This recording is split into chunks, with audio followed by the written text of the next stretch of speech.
German auto manufacturer Volkswagen is one of the biggest players in the automotive space today. Not only do they have their own lineup of best-selling cars, but they also own some of the other most popular auto brands on the planet. Today, Volkswagen owns Audi, Porsche, Lamborghini, Seat, Bentley, Bugatti, Skoda, Scania, MAN, Cupra and Ducati, with co-ownership over many more brands. With products ranging from the world's most expensive supercars to the cheapest super minis, from taxis to trucks, you can imagine how very large Volkswagen's brand is. Ironically though, there is a dark secret behind the brand identity. So today, we are looking at the evil backstory of Volkswagen. In the modern day, Volkswagen makes some fairly good cars. From the comfortable Passat to the nippy Golf, Volkswagen has come to be a symbolism of quintessential German engineering, with high build quality and consistent reliability. What's more, the company is a major pioneer, improving things like safety and reliability over the years, making their vehicles more of a pleasure to own and drive. But despite the brilliance of the brand today, there are a few secrets lurking in the history books for Volkswagen, dating back to the very inception of the brand.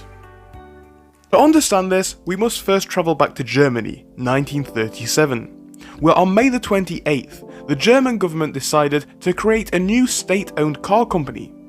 The idea was to make cars that were cheap and reliable and obtainable for the masses, and this is reflected in the brand's name. Volkswagen in German simply means the people's car, which the vehicle was intended to be. A really great idea, although there is one thing that we cannot forget in this story. At the time, Germany was controlled by the Nazi Party, with Adolf Hitler at the helm. This is the same Adolf Hitler responsible for the atrocities in World War II. Definitely something which dirties the brand image. To make matters even worse, the founders of Volkswagen's current subsidiaries have a major part to play here. Have you guys ever noticed the similarities between the Volkswagen Beetle and a Porsche? Definitely not a huge similarity, but there are some design ethos characteristics which carry on between the two brands. And there's a good reason for this. The founder of the automotive brand Porsche, Ferdinand Porsche, was a manager and director of technology and planning at Volkswagen back in the 1930s. So not only does the story now revolve around VW, it now also includes Porsche as well. With the backing of the German government, Porsche and his team set out to build the car we now recognise as the Volkswagen Beetle. So unbelievably, it is true. The Beetle, one of the world's best-selling all-time cars, can draw its roots directly back to Adolf Hitler and the Nazis. Astonishing to think about. But what's even more crazy is what happened with Volkswagen after the war. Because the obvious question is, how did Volkswagen continue, being a brand with an obvious link to Nazism? Well, things get even more crazy from here. Volkswagen would not have existed today if it wasn't for the British government. You see, at the end of the war, and with the subsequent downfall of the Nazi Party, there were a lot of questions which needed answers. One of which being, what's going to happen to Volkswagen? Well, the British government decided to take control of the company for 4 years, which ultimately set the tone for Volkswagen's modern day brand. So arguably we are looking at a changed brand here.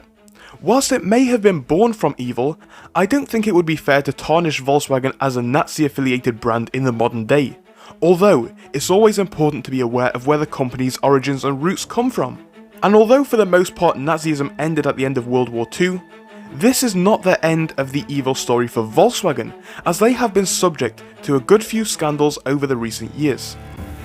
The main one being the emissions scandal in recent times. Time travelling forwards a bit, Volkswagen is caught up in another sticky situation, this time revolving around cheating emissions tests, where it is alleged that from 2008 to 2016, Volkswagen was caught cheating the emissions regulations across many countries in the world. The way that this is done is rather complex and not really worth explaining in this video, but one thing is very clear. This resulted in many vehicles from the brand polluting much more than deemed reasonable, and this has had a massive effect on the brand in recent years, and rightly so. This is a clear breach of both the law and also trust from consumers. because millions of people bought Volkswagen products whilst being lied to and misinformed by the company about the effect that their vehicles have on the environment, and as a consequence, the company was forced to pay out a lot of money. Here in the UK alone, Volkswagen paid out £193 million to drivers who were affected. And although Volkswagen was not the only manufacturer to be caught up in this practice, one could argue that this is just another instance of evil persistent within big brands and how companies will happily screw over their clients for a bit of extra profit. Now obviously for this video the emissions note was just a side point, but it's a significant one nevertheless, and this is arguably just another instance of disregard for the consumer carrying over into the modern day. Now as I said at the beginning of the video, many companies do have a dark past, and arguably we shouldn't judge the brand's modern day business based on what happened many years ago, although it's very apparent that Volkswagen has a particularly interesting backstory, and that's why I wanted to look at it with you guys today. So there you go, that is it for this video. I hope you enjoyed. If you did, of course make sure to smash that like button and subscribe, and the next video will be released over the next weekend. We make one every single week. So thank you so much for watching, and I will see you again next weekend.